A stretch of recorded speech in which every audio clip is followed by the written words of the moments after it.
I'm going to show you the 3 main types of guitar and how to identify them. So this here is an electric guitar, okay? The big giveaway really is its appearance as a whole, because it kind of stands out from how other guitars look. There are different types of electric guitar, but all electric guitars will look approximately like this one. They're quite heavy compared to an acoustic guitar, okay? Because this is a solid piece of wood. And some kind of identifying features, well,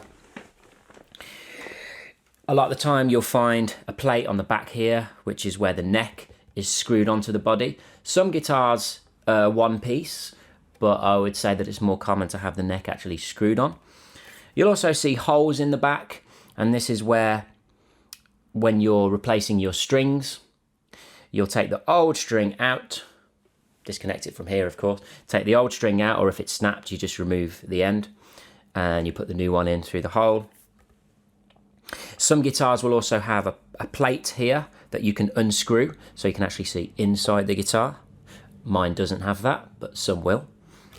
Also, because it's electric, it has pickups, and the pickups, as they sound, they pick up the sound.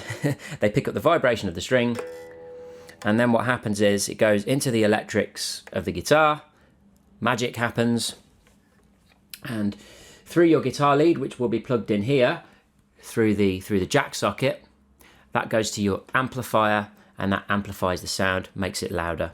You also have volume controls here, a tone control, and again, there's slightly different variations depending on the type of electric guitar you've got, but it will generally be like this.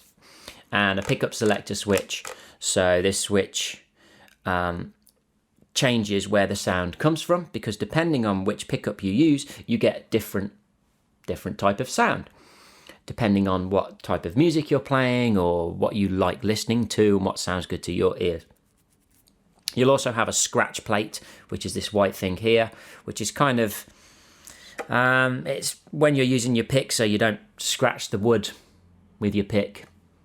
It's kind of the idea, I think, but there you know, probably isn't going to scratch the wood too much anyway if you're only using a plastic pick. But yeah, that's the basic kind of anatomy of an electric guitar, and that's what one looks like. And you will have steel strings. Strings will be made of steel. Let's move on to an acoustic guitar, a standard acoustic guitar. It'll look like this. As you can see, the body is much, much bigger. You don't need to plug it into an amplifier to get a sound. It'll be nice and loud on its own. You have a sound hole, so the strings vibrate, the sound goes in, magic happens, and it bounces out nice and loud. And that's the way they're constructed. They're constructed at certain angles on the inside so that the sound will vibrate in a certain way and come out a certain way, in a desired way. Another identifying feature of an acoustic guitar is the bridge here. And the bridge is different to an electric guitar. As you would have seen, the bridge on the electric is solid steel, okay? But this one is made of wood, and we've got a series of pegs here.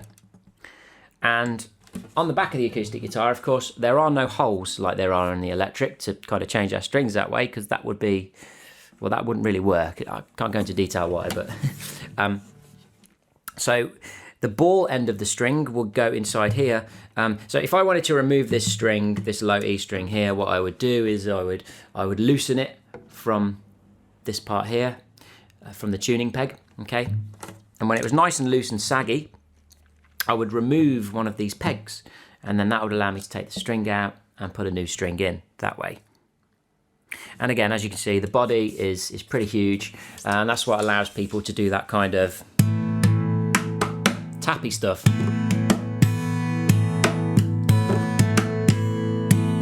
Because you get a lot of kind of resonance, you know?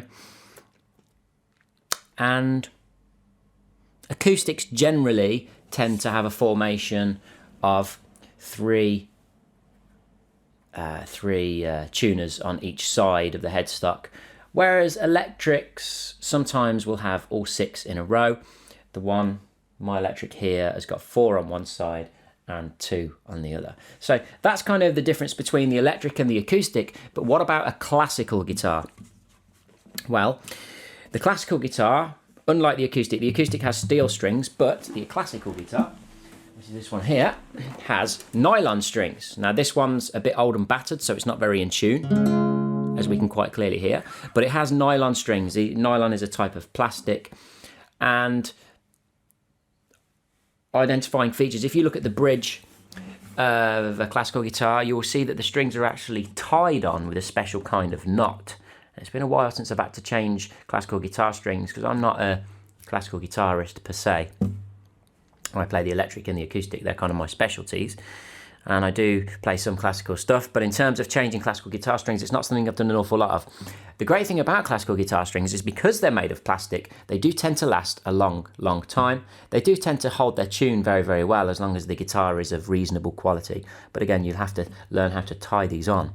And again, the bridge is made of wood, the body's made of wood, and in the same way as a bog standard acoustic guitar that we just looked at, it's got a sound hole, so the sound goes in, magic happens, it bounces out nice and loud, essentially. And just like the acoustic guitar, the body and the neck tends to be one piece as well. It's not bolted on like it is on an electric, and very unusual for a classical guitar, but this one actually has a strap lock on it, so you can put a guitar strap on here. Also the headstock. The headstock has a very specific look to it, right? Looks almost regal to me, like an old fancy wooden chair. But again, you've got a formation of 3 on one side, 3 on the other. Also, with a classical guitar, the necks tend to be much wider this way. So electric guitar necks are quite slim. Acoustic guitar necks are a little bit bigger. Classical guitar necks are significantly more bigger. Now, if you've been playing for years, you probably don't really notice that so much. But if you're a beginner, then maybe you'll notice that. But in terms of the guitar that I'd recommend a beginner buys, if you're on a budget, then a classical guitar is definitely the way to go. Maybe you want to look in the region of £120, £150, and you get a good quality classical guitar. And crucially, it would need to stay in tune. So, okay, a good quality classical guitar at £150 will do that. And it will sound good. And it will look pretty. So, they are the 3 different types of guitar. There we go.